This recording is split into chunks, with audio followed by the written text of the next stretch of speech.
The Empty House. Written by Algernon Blackwood. Read for you by Edward E. French. Certain houses, like certain persons, manage somehow to proclaim at once their character for evil. In the case of the latter, no particular feature need betray them. They may boast an open countenance and an ingenuous smile, and yet a little of their company leaves the unalterable conviction that there is something radically amiss with their being, that they are evil. Willy-nilly they seem to communicate an atmosphere of secret and wicked thoughts which makes those in their immediate neighborhood shrink from them as from a thing diseased. And perhaps with houses the same principle is operative, and it is the aroma of evil deeds committed under a particular roof, long after the actual doers have passed away, that makes the goose-flesh come and the hair rise. Something of the original passion of the evildoer and of the horror felt by his victim enters the heart of the innocent watcher, and he becomes suddenly conscious of tingling nerves, creeping skin, and a chilling of the blood. He is terror-stricken without apparent cause. There was manifestly nothing in the external appearance of this particular house to bear out the tales of horror that was said to reign within. It was neither lonely nor unkempt. It stood crowded into a corner of the square, and looked exactly like the houses on either side of it. It had the same number of windows as its neighbors, the same balcony overlooking the gardens, the same white steps leading up to the heavy black front door. And in the rear there was the same narrow strip of green, with neat box borders running up to the wall that divided it from the backs of the adjoining houses. Apparently, too, the number of chimney pots on the roof was the same, the breadth and angle of the eaves, and even the height of the dirty area railings. And yet this house in the square, that seemed precisely similar to its 50 ugly neighbors, was, as a matter of fact, entirely different. Horribly different. Wherein lay this marked, invisible difference is impossible to say. It cannot be ascribed wholly to the imagination, because persons who had spent some time in the house, knowing nothing of the facts, had declared positively that certain rooms were so disagreeable they would rather die than enter them again, and that the atmosphere of the whole house produced in them symptoms of a genuine terror, while the series of innocent tenants who had tried to live in it, and been forced to decamp at the shortest possible notice, was indeed little less than a scandal in the town. When Shorthouse arrived to pay a weekend visit to his Aunt Julia in her little house on the sea-front at the other end of the town, he found her charged to the brim with mystery and excitement. He had only received her telegram that morning, and he had come anticipating boredom. But the moment he touched her hand and kissed her apple-skin wrinkled cheek, he caught the first wave of her electrical condition. The impression deepened when he learned that there were to be no other visitors, and that he had been telegraphed for with a very special object. Something was in the wind, and the something would doubtless bear fruit, for this elderly spinster aunt, with a mania for psychical research, had brains as well as willpower, and by hook or by crook she usually managed to accomplish her ends. The revelation was made soon after tea, when she sidled close up to him as they paced slowly along the seafront in the dusk. "I've got the keys," she announced in a delighted, yet half-awesome voice. "Got them till Monday." "The keys of the bathing machine, or—" he asked, innocently looking from the sea to the town. Nothing brought her so quickly to the point as feigning stupidity. "Neither," she whispered. "I've got the keys of the haunted house in the square, and I'm going there tonight." Shorthouse was conscious of the slightest possible tremor down his back. He dropped his teasing tone. Something in her voice and manner thrilled him. She was in earnest. "But you can't go alone," he began. "That's why I wired for you," she said with decision. He turned to look at her.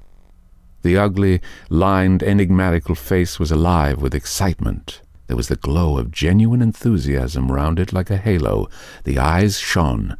He caught another wave of her excitement, and a second tremor, more marked than the first, accompanied it.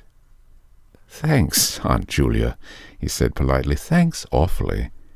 I should not dare to go quite alone," she went on, raising her voice, "but with you I should enjoy it immensely. You're afraid of nothing, I know." "Thanks so much," he said again. Is anything likely to happen?" "A great deal has happened," she whispered, "though it's been most cleverly hushed up. 3 tenants have come and gone in the last few months, and the house is said to be empty for good now." In spite of himself, Shorthouse became interested. His aunt was so very much in earnest. "The house is very old indeed," she went on, "and the story, an unpleasant one, dates a long way back. It has to do with a murder committed by a jealous stableman who had some affair with a servant in the house. One night he managed to secrete himself in the cellar, and when everyone was asleep, he crept upstairs to the servants' quarters, chased the girl down to the next landing, and before anyone could come to the rescue, threw her bodily over the banisters into the hall below." "And the stableman?" "Was caught, I believe, and hanged for murder. But it all happened a century ago, and I've not been able to get more details of the story." Shorthouse now felt his interest thoroughly aroused, but, though he was not particularly nervous for himself, he hesitated a little on his aunt's account. "On one condition," he said at length. "Nothing will prevent my going," she said firmly. "But I may as well hear your condition." "That you guarantee your power of self-control if anything really horrible happens. I mean, that you are sure you won't get too frightened." "Jim," she said scornfully, "I'm not young, I know, nor am I nerves, but with you I should be afraid of nothing in the world." This, of course, settled it, for Shorthouse had no pretensions to being other than a very ordinary young man, and an appeal to his vanity was irresistible. He agreed to go. Instinctively, by a sort of subconscious preparation, he kept himself and his forces well in hand the whole evening, compelling an accumulative reserve of control by that nameless inward process of gradually putting all the emotions away and turning the key upon them. A process difficult to describe, but wonderfully effective, as all men who have lived through severe trials of the inner man well understand. Later, it stood him in good stead. But it was not until 10:30, when they stood in the hall, well in the glare of friendly lamps and still surrounded by comforting human influences, that he had to make the first call upon this store of collected strength. For, once the door was closed, and he saw the deserted, silent street stretching away white in the moonlight before them, it came to him clearly that the real test that night would be in dealing with 2 fears instead of 1. He would have to carry his aunt's fear as well as his own. And as he glanced down at her sphinx-like countenance and realized that it might assume no pleasant aspect in a rush of real terror, he felt satisfied with only one thing in the whole adventure, that he had confidence in his own will and power to stand against any shock that might come. Slowly they walked along the empty streets of the town. A bright autumn moon silvered the roofs, casting deep shadows. There was no breath of wind, and the trees in the formal gardens by the seafront watched them silently as they passed along.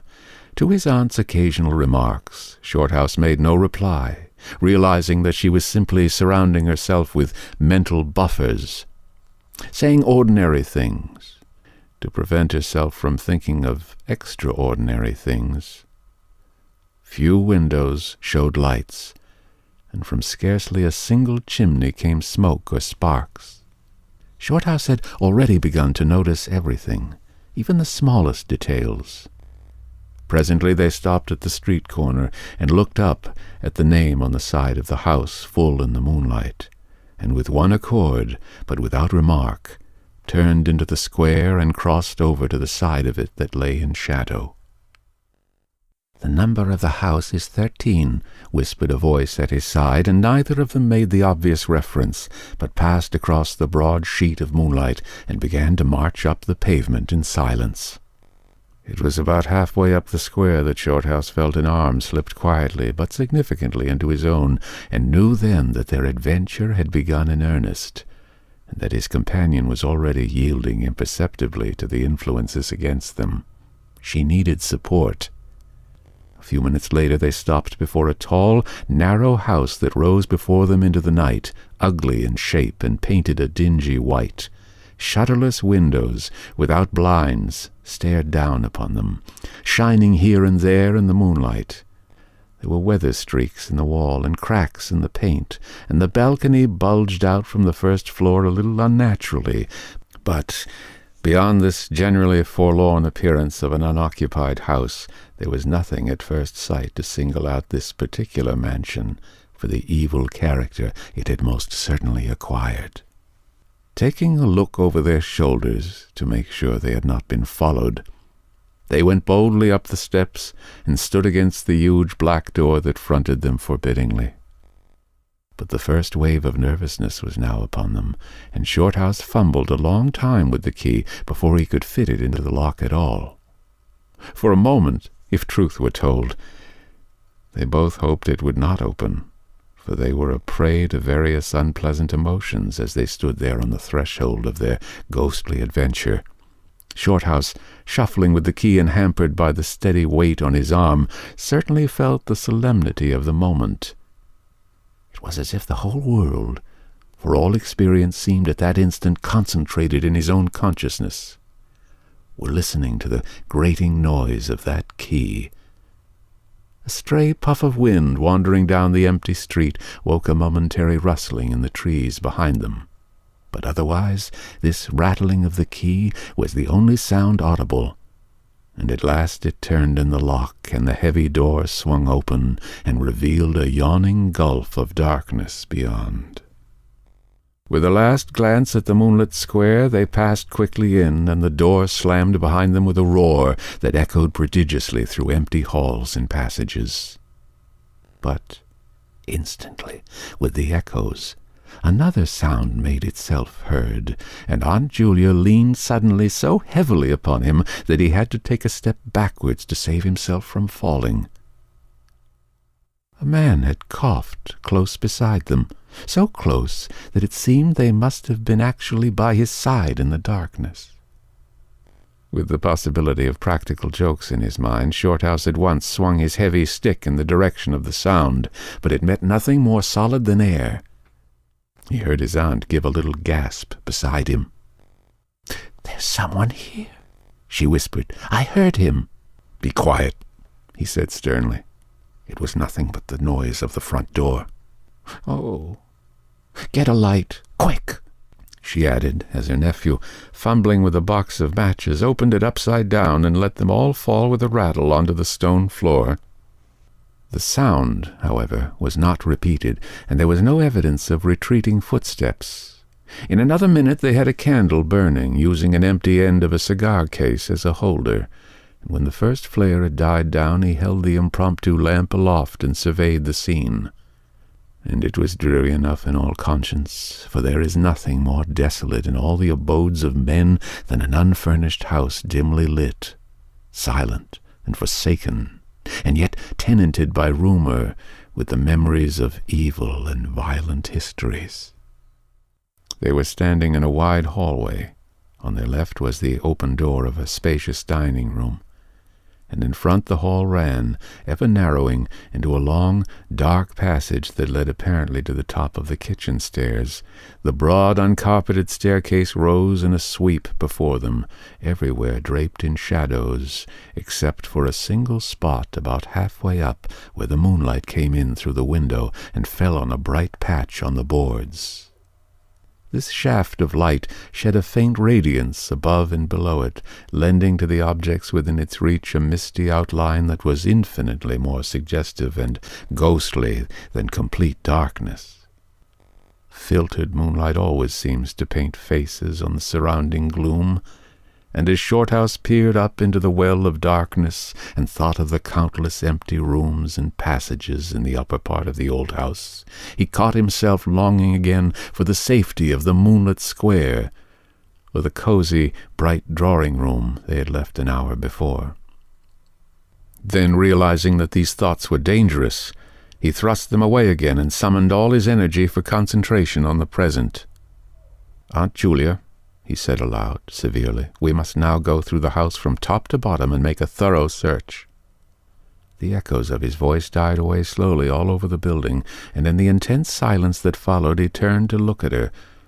In the candlelight he saw that her face was already ghastly pale, but she dropped his arm for a moment and said in a whisper, stepping close in front of him, "I agree. We must be sure there's no one hiding. That's the first thing." She spoke with evident effort, and he looked at her with admiration.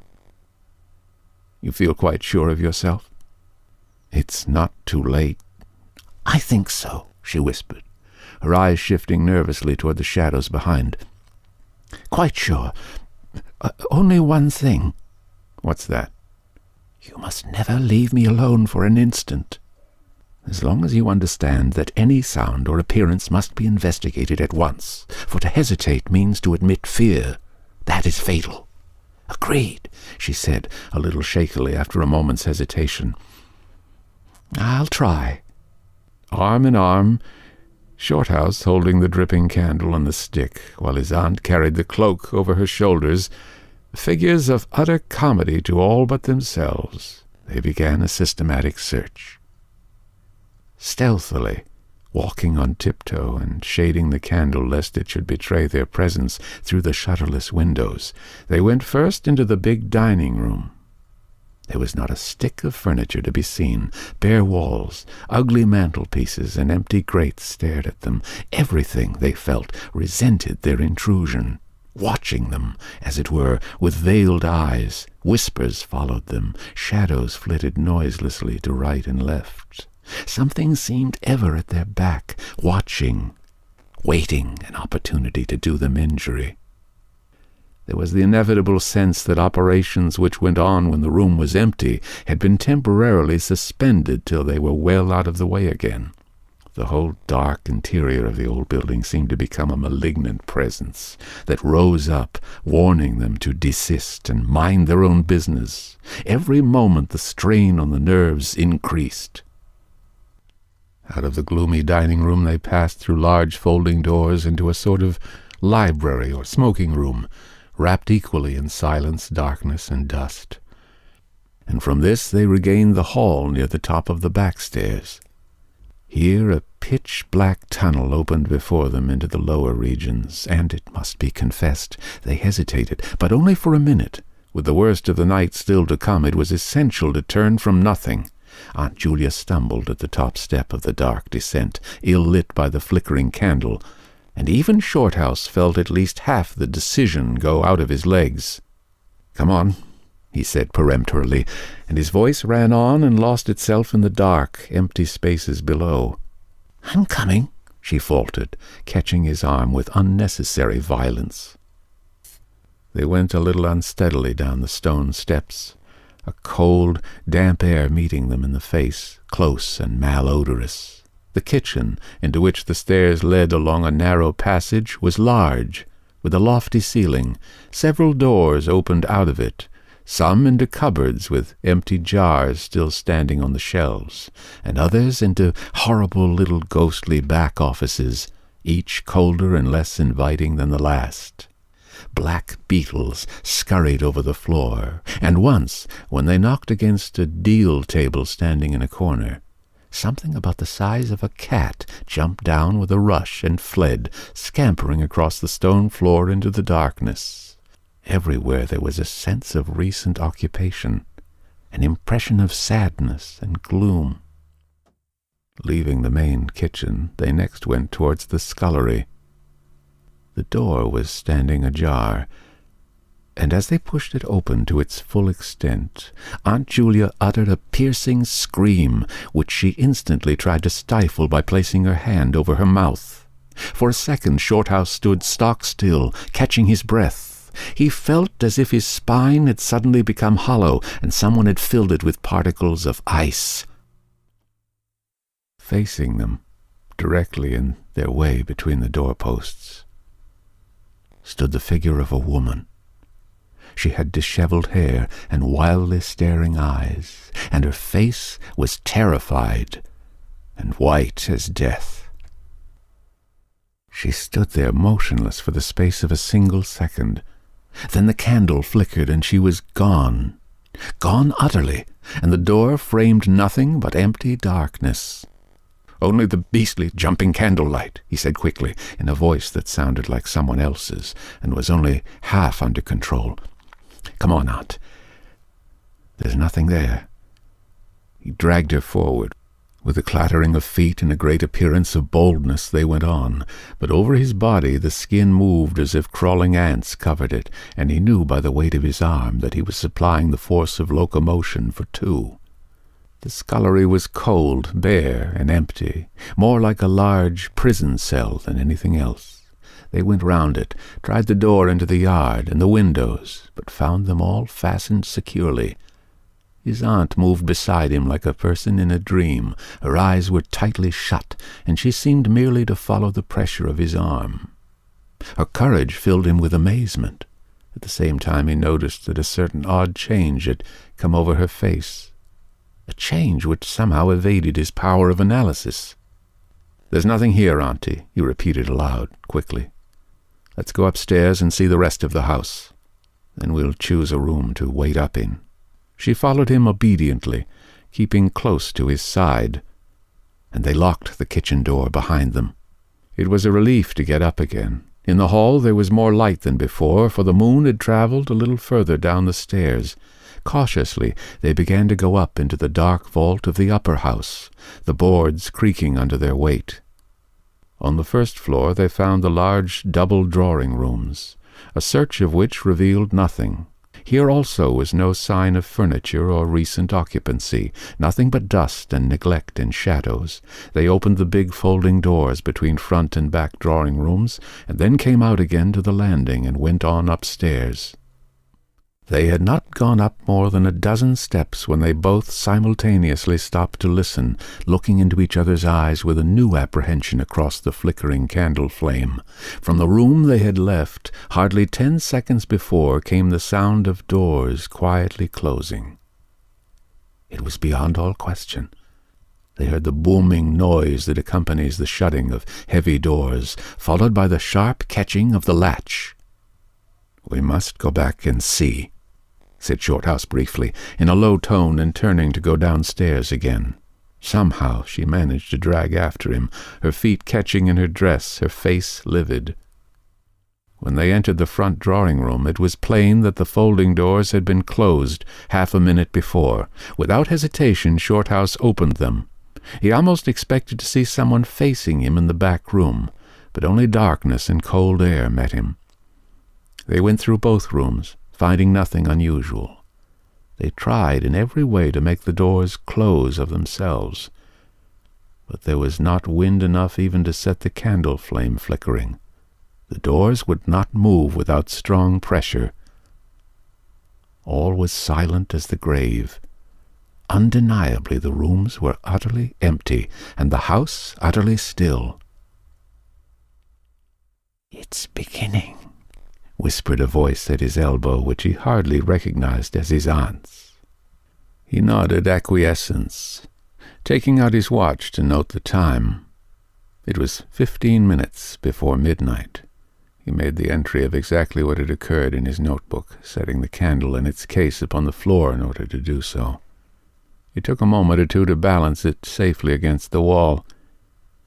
Aunt Julia always declared that at this moment she was not actually watching him, but had turned her head towards the inner room, where she fancied she heard something moving. But, at any rate, both positively agreed that there came a sound of rushing feet, heavy and very swift, and the next instant the candle was out. But to Shorthouse himself had come more than this, and he has always thanked his fortunate stars that it came to him alone, and not to his aunt too. For, as he rose from the stooping position of balancing the candle, and before it was actually extinguished, a face thrust itself forward so close to his own that he could almost have touched it with his lips. It was a face working with passion, a man's face, dark, with thick features, and angry, savage eyes. It belonged to a common man, and it was evil in its ordinary normal expression, no doubt. But as he saw it, alive with intense aggressive emotion, it was a malignant and terrible human countenance. There was no movement of the air, nothing but the sound of rushing feet, stockinged or muffled feet, the apparition of the face, and the almost simultaneous extinguishing of the candle. In spite of himself, Shorthouse uttered a little cry, nearly losing his balance as his aunt clung to him with her whole weight in one moment of real, uncontrollable terror. She made no sound, but simply seized him bodily. Fortunately, however, she had seen nothing, but had only heard the rushing feet, for her control returned almost at once, and he was able to disentangle himself and strike a match. The shadows ran away on all sides before the glare, and his aunt stooped down and groped for the cigar case with the precious candle. Then they discovered that the candle had not been blown out at all. It had been crushed out. The wick was pressed down into the wax, which was flattened as if by some smooth, heavy instrument. How his companion so quickly overcame her terror, Shorthouse never properly understood, but his admiration for her self-control increased tenfold, and at the same time served to feed his own dying flame, for which he was undeniably grateful. Equally inexplicable to him was the evidence of physical force they had just witnessed. He had once suppressed the memory of stories he had heard of physical mediums and their dangerous phenomena, for if these were true, and either his aunt or himself was unwittingly a physical medium, it meant that they were simply aiding to focus the forces of a haunted house already charged to the brim. It was like walking with unprotected lamps among uncovered stores of gunpowder. So, with as little reflection as possible, he simply relit the candle and went up to the next floor. The arm in his trembled, it is true, and his own tread was often uncertain, but they went on with thoroughness, and after a search revealing nothing, they climbed the last flight of stairs to the top floor of all. Here they found a perfect nest of small servants' rooms, with broken pieces of furniture, dirty cane-bottomed chairs, chests of drawers, cracked mirrors, and decrepit bedsteads. The rooms had low, sloping ceilings already hung here and there with cobwebs, small windows, and badly plastered walls. A depressing and dismal region, which they were glad to leave behind. It was on the stroke of midnight when they entered a small room on the third floor, close to the top of the stairs, and arranged to make themselves comfortable for the remainder of their adventure.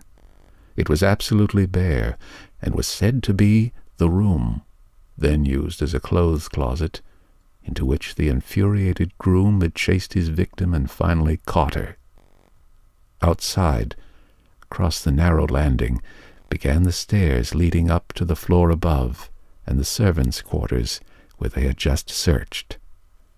In spite of the chilliness of the night, there was something in the air of this room that cried for an open window. But there was more than this. Shorthouse could only describe it by saying that he felt less master of himself here than in any other part of the house. There was something that acted directly on the nerves, tiring the resolution, enfeebling the will. He was conscious of this result before he had been in the room 5 minutes, and it was in the short time they stayed there that he suffered the wholesale depletion of his vital forces, which was, for himself, the chief horror of the whole experience. They put the candle on the floor of the cupboard, leaving the door a few inches ajar, so that there was no glare to confuse the eyes, and no shadow to shift about on walls and ceiling. Then they spread the cloak on the floor and sat down to wait, with their backs against the wall. Shorthouse was within 2 feet of the door onto the landing. His position commanded a good view of the main staircase leading down into the darkness, and also of the beginning of the servants' stairs going to the floor above. The heavy stick lay beside him within easy reach. The moon was now high above the house. Through the open window they could see the comforting stars, like friendly eyes watching in the sky. One by one the clocks of the town struck midnight, and when the sounds died away, the deep silence of a windless night fell again over everything. Only the boom of the sea, far away and lugubrious, filled the air with hollow murmurs. Inside the house the silence became awful. Awful, he thought, because any minute now it might be broken by sounds portending terror. The strain of waiting told more and more severely on the nerves. They talked in whispers when they talked at all, for their voices aloud sounded queer and unnatural. A chilliness, not altogether due to the night air, invaded the room and made them cold. The influences against them, whatever these might be, were slowly robbing them of self-confidence and the power of decisive action. Their forces were on the wane, and the possibility of real fear took on a new and terrible meaning. He began to tremble for the elderly woman by his side, whose pluck could hardly save her beyond a certain extent. He heard the blood singing in his veins. It sometimes seemed so loud that he fancied it prevented his hearing properly certain other sounds that were beginning very faintly to make themselves audible in the depths of the house. Every time he fastened his attention on these sounds, they instantly ceased. They certainly came no nearer. Yet he could not rid himself of the idea that movement was going on somewhere in the lower regions of the house. The drawing-room floor, where the doors had been so strangely closed, seemed too near. The sounds were further off than that. He thought of the great kitchen, with the scurrying black beetles, and of the dismal little scullery. But somehow or other, they did not seem to come from there either. Surely they were not outside the house. Then, suddenly, the truth flashed into his mind, and for the space of a minute he felt as if his blood had stopped flowing and turned to ice. The sounds were not downstairs at all. They were upstairs, somewhere among those horrid, gloomy little servants' rooms with their bits of broken furniture, low ceilings, and cramped windows. Upstairs, where the victim had first been disturbed and stalked to her death. And the moment he discovered where the sounds were, he began to hear them more clearly. It was the sound of feet, moving stealthily along the passage overhead, in and out among the rooms, and past the furniture. He turned quickly to steal a glance at the motionless figure seated beside him, to note whether she had shared his discovery. The faint candlelight coming through the crack in the cupboard door threw her strongly marked face into vivid relief against the white of the wall.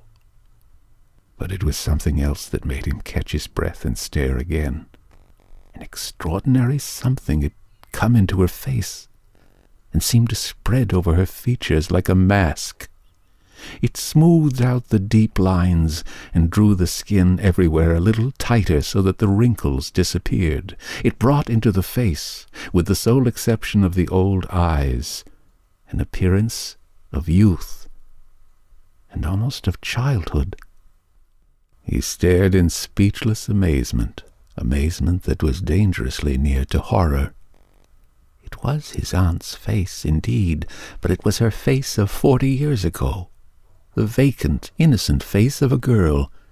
He had heard stories of that strange effect of terror which could wipe a human countenance clean of other emotions, obliterating all previous expressions, but he had never realized that it could be literally true. or could mean anything so simply horrible as what he now saw. For the dreadful signature of overmastering fear was written plainly in that utter vacancy of the girlish face beside him, and when, feeling his intense gaze, she turned to look at him, he instinctively closed his eyes tightly to shut out the sight. Yet, when he turned a minute later, his feelings well in hand, he saw to his intense relief another expression. His aunt was smiling, and though the face was deathly white, the awful veil had lifted and the normal look was returning. "Anything wrong?" was all he could think of to say at the moment, and the answer was eloquent coming from such a woman. "I feel cold, and a little frightened," she whispered.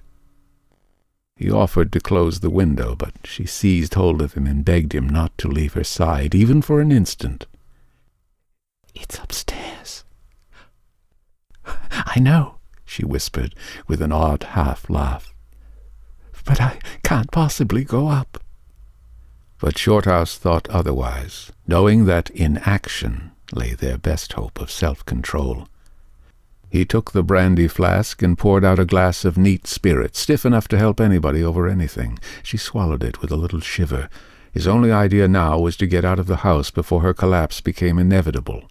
But this could not safely be done by turning tail and running from the enemy. Inaction was no longer possible. Every minute he was growing less master of himself, and desperate, aggressive measures were imperative without further delay. Moreover, the action must be taken towards the enemy, not away from it. The climax, if necessary and unavoidable, would have to be faced boldly. He could do it now, but in 10 minutes he might not have the force left to act for himself, much less for both. Upstairs, the sounds were meanwhile becoming louder and closer, accompanied by occasional creaking of the boards. Someone was moving stealthily about, stumbling now and then awkwardly against the furniture. Waiting a few moments to allow the tremendous dose of spirits to produce its effect, and knowing this would last but a short time under the circumstances, Shorthouse then quietly got on his feet, saying in a determined voice, "Now, Aunt Julia, we'll go upstairs and find out what this noise is about. You must come too. It's what we agreed." He picked up his stick and went to the cupboard for the candle. A limp form rose shakily beside him, breathing hard, and he heard a voice say very faintly something about being ready to come. The woman's courage amazed him. It was so much greater than his own. And as they advanced, holding aloft the dripping candle, some subtle force exhaled from this trembling, white-faced old woman at his side that was the true source of his inspiration. It held something really great that shamed him and gave him the support without which he would have proved far less equal to the occasion. They crossed the dark landing, avoiding with their eyes the deep black space over the banisters. Then they began to mount the narrow staircase to meet the sounds which, minute by minute, grew louder and nearer. About halfway up the stairs, Aunt Julia stumbled, and Shorthouse turned to catch her by the arm, and just at that moment there came a terrific crash in the servants' corridor overhead. It was instantly followed by a shrill, agonized scream that was a cry of terror and a cry for help melted into one. Before they could move aside or go down a single step, someone came rushing along the passage overhead, blundering horribly, racing madly, at full speed, 3 steps at a time, down the very staircase where they stood. The steps were light and uncertain, but close behind them sounded the heavier tread of another person, and the staircase seemed to shake. Shorthouse and his companion just had time to flatten themselves against the wall when the jumble of flying steps was upon them, and 2 persons, with the slightest possible interval between them, dashed past at full speed. It was a perfect whirlwind of sound breaking in upon the midnight silence of the empty building. The 2 runners, pursuer and pursued, had passed clean through them where they stood, and already with a thud the boards below had received the first one, then the other, yet they had seen absolutely nothing, not a hand or arm or face, or even a shred of flying clothing. There came a second's pause. Then the first one, the lighter of the two, obviously the pursued one, ran with uncertain footsteps into the little room which Shorthouse and his aunt had just left.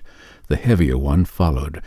There was a sound of scuffling, gasping, and smothered screaming, and then out onto the landing came the step of a single person, treading weightily.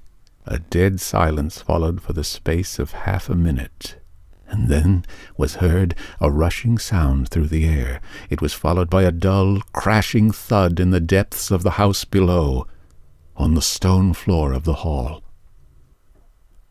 Utter silence reigned after. Nothing moved. The flame of the candle was steady. It had been steady the whole time, and the air had been undisturbed by any movement whatsoever. Palsied with terror, Aunt Julia, without waiting for her companion, began fumbling her way downstairs. She was crying gently to herself, and when Shorthouse put his arm around her and half carried her, he felt that she was trembling like a leaf. He went into the little room and picked up the cloak from the floor, and, arm in arm, walking very slowly, without speaking a word or looking once behind them, they marched down the 3 flights into the hall. In the hall, they saw nothing, but the whole way down the stairs they were conscious that someone followed them, step by step. When they went faster, it was left behind, and when they went more slowly, it caught them up. But never once did they look behind to see, and at each turning of the staircase they lowered their eyes for fear of the following horror they might see upon the stairs above. With trembling hands Shorthouse opened the front door, and they walked out into the moonlight and drew a deep breath of the cool night air blowing in from the sea. The end. The Empty House was written by Algernon Blackwood and read for you by Edward E. French. This recording is copyright 2024 by Edward E. French, all rights strictly reserved. Inquiries should be addressed to email edwardfrench06@hotmail.com. Good night.